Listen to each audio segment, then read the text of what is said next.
The figure of the faith.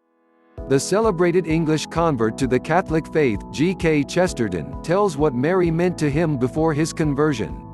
The unconverted world has a very strange notion of the collective unity of Catholic things or thoughts. Its exponents give the most curious lists of things which they think make up the Catholic life, an odd assortment of objects, such as candles, rosaries, incense, vestments, pointed windows, and then all sorts of essentials or unessentials thrown in any sort of order, fasts, relics, penances, or the Pope. But even in their bewilderment, they do bear witness to a need which is not so nonsensical as their attempts to fulfill it, the need of somehow summing up all that sort of thing, which does really describe Catholicism and nothing else except Catholicism. Men need an image, single, colored, and clear in outline, an image to be called up instantly in the imagination, when what is Catholic is to be distinguished from what claims to be Christian or even what in one sense is Christian.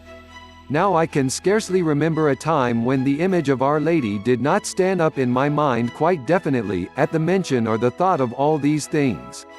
I was quite distant from these things, and then doubtful about these things, and then disputing with the world for them, and with myself against them, for that is the condition before conversion.